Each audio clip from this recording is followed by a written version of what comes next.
Hey guys, welcome to video 20. I can't believe it's video 20 already. And guess what? Love is in the air between Valentine's Day and it's breeding season. I can smell it. Honey, can you smell the love in the air? Hell yeah, I can. Beautiful. Well, me and my Valentine are down here celebrating Valentine's Day together, and I'm excited to get into today's video. I have two great topics for you that have to do with the breeding season. The first is breeding loans. Let's talk about breeding loans. I'm always seeing people ask questions about, hey, I want to do a breeding loan. How do they work? Should I do a breeding loan? Or even worse, when people do not do breeding agreements when they do breeding loans. So the first we're going to talk about is breeding loans, how you should do them so you do not get screwed. The second thing we're going to talk about today, guys, are nest boxes. I'm constantly seeing posts about nest boxes. People asking questions about where to put them, what happens when the animal doesn't use them. I'm a big proponent of not using nest boxes. I stopped using them years ago along with beepers and along with typewriters. I just think they add a layer of complication where there does not need to be one. So I'm hoping today I can convince you guys to stop using nest boxes. And for those of you who subscribe to my channel, you know I've done videos in the past about not using nest boxes. So look, I don't want to come across too preachy to you guys or like too much like a know-it-all or like, too serious about nest boxes. So let me deliver my message to you this way. Stop using nest boxes. Hey, but before we go any further into today's video, I just want to say to those of you who subscribe to my channel and always like my videos, well, I'm sending you a virtual hug on Valentine's Day. And for those of you who have yet to subscribe to my channel, well, maybe you'll get a virtual hug next year. 15 years ago, I was fortunate enough to do my first breeding loan with my friend Rico Walder. We did with a pair of green tree pythons back then. And when we did that agreement together, Rico was adamant about having something in place as far as writing. And I said to him, Rico, we're really good friends. We don't have to have any agreement in writing. He said, no, we are good friends, and because I want to stay good friends, it's important to have something in writing. And, these animals die, guys. Things happen, and so there's no bad blood.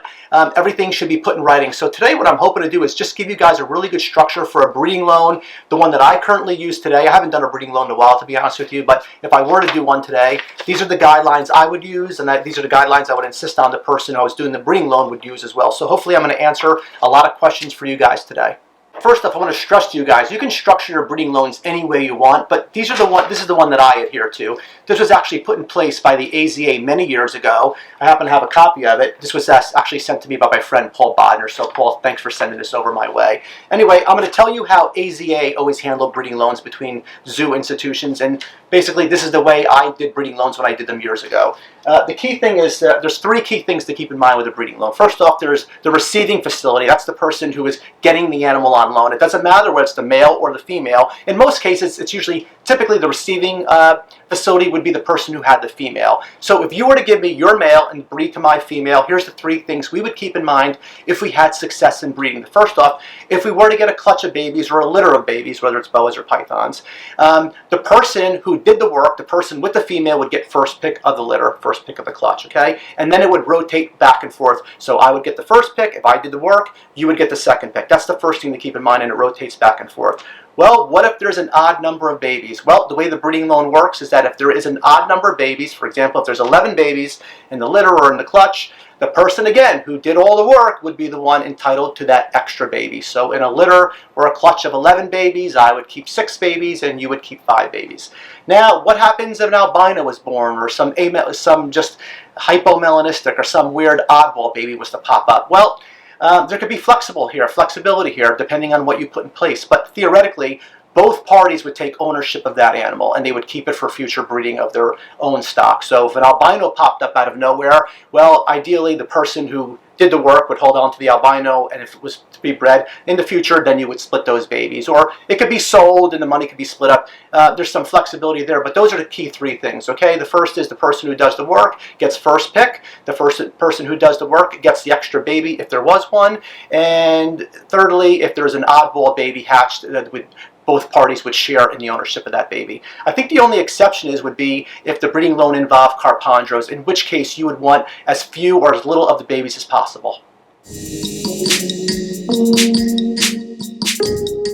Hey guys, excuse me one second, I'm sorry about that. Hello? Yeah. No, okay, yeah, no, that's not a problem. No, I completely understand. Okay, I'll speak to you soon. Guys, I'm so sorry about that. That was actually 1981 call, and apparently they want their nest box back.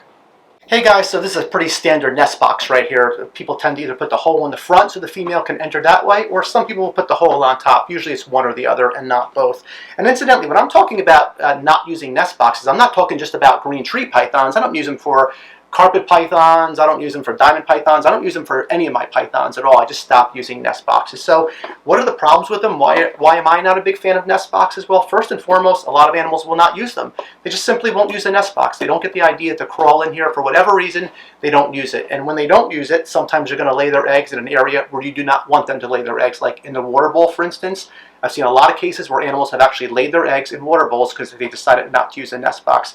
I've also seen animals go underneath them and lay their eggs that way. Actually crawl underneath the nest box and lay their eggs underneath the nest box. Another issue I have with them is when you want to check on a female, you have to tend to take the whole entire nest box out, and you have to peek inside and check out and see if the female laid her eggs or not. And when you're doing things like that, you're really disturbing the animal, and then you have to go put it back in the enclosure. And you know, I've seen people actually, which really I hate when people do this, but I've actually seen people lock their females in nest boxes. When females decided not to use them, I've actually seen people take the female itself, put her in the nest box, tape it, forcing her to use the nest box. Why is that bad? I personally just think it adds a lot of stress to the female. So again, the reason I don't like nest boxes is because I just think it adds a layer of complication where there doesn't need to be one. So let's talk about now what I do instead of using a nest box. Okay guys, so this is a half cork log. You can get them anywhere, any snake show. I'm here in New Jersey. At the Hamburg Snake Show and the White Plains Snake Show, they have them. I'm sure they sell them. There's a vendor probably at every local snake show. So here's first off what I love about it. Notice that big opening here on the bottom. The animal's not required to go through a small little hole on the, like as in the nest box. So first off, it has much easier access, okay? And by the way, we're going to talk specifically about green tree pythons today as far as not using a nest box, but you can pretty much apply these rules to any other python species as well. As I mentioned, my diamond pythons, my carpet pythons, all I simply do in their enclosures, just like I do with the green tree pythons, is I cover the entire bottom of the cage. All the substrate is newspaper. I put a couple layers of newspaper, and then what I do is I take these coconut chips, these coconut husks, these shredded coconut husk, and I cover the entire bottom of the cage with that. Okay, there's a good 2 to 3 inch layer there.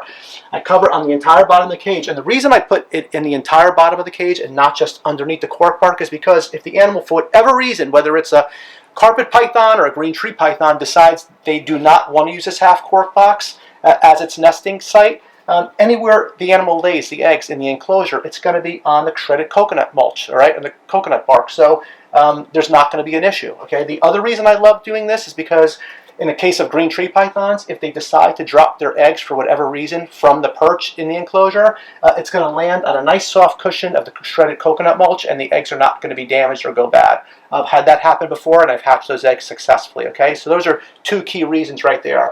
As I mentioned, it's a much bigger opening. The animals are more inclined to use the half cork bark because of the bigger opening. And then when I want to check for the female with her eggs, all I have to simply do is this.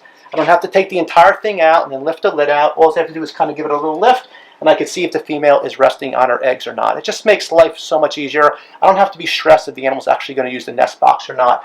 In the case of chondros, a couple more tips that I do, and I suggest you guys do as well. So I have 2 perches in this particular enclosure. There's a higher perch in here, and there's a lower perch, okay? I typically have a much larger water bowl in here as well, but when I know a female is about ready to drop her eggs, which is usually anywhere between 15 to 30 days after her post-ovulation shed, every night once we hit about day 15, when I'm waiting for her eggs, I take the big water bowl out.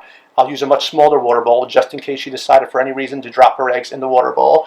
And the other thing I will do at night is I will take the highest perch and I will put it in the lowest position, okay? And this way, if she does, again, drop her eggs from the perch, they will, again, just much smaller, it's a much shorter drop, okay, to her eggs to the bottom of the enclosure, as opposed if the perch was left up high. The key thing is you could say, well, why wouldn't you leave the perch there all the time then, just in case she dropped them during the day? The reason I keep the higher perch in and lower perch in during the day when a chondro is gravid is because I like the idea they love to stay underneath the heat. And if I was to keep the perch here low all the time, the female would not be able to thermoregulate. She would not be able to stay under the heat, which is not good for her eggs. So that's the reason why I take the high perch out every night and put it on the bottom of the enclosure. So anyway, I hope I convinced you guys why I don't use nest boxes, why you should use the half cork logs. I think you'll have a lot of success with them. I have nothing but success with them, guys. I've never had an issue with them. And even when the animals decide they don't want to use them, they'll lay their eggs somewhere else. And again, it's always on the coconut mulch, and the eggs hatch. There's no issues, okay? So give it a try. It's a female jungle carpet produced by my friend David Hastings. She's such a pretty animal. She's been bred quite a bit this year by a male diamond jungle jaguar. So I'm hoping she gives me a clutch of eggs this year. In any event, guys, this was video number 20. Thank you so much for always sticking with me. Thank you again for subscribing to my channel and for liking my videos. And as always, what am I going to say? USARK, you guys know as much as I do, they need us more than ever with all the issues currently going on. It is $5 a month. That's all you have to do. I put the link on the bottom of the description all the time. It will cost you $60 for a year, and your money goes a long way. Okay, they need to retain attorneys, and that's where the money goes. In order to fight these big groups that are against us keeping our animals, they need as much money, as many funds as possible. So that's where you guys come in. So again, $60 a month, USARK. They do so much for us and ask so little from us. So if you could support them, that'd be great. And I will see you guys in video number 21 in a couple of weeks from now. Happy Valentine's Day. Who has the best YouTube channel? Me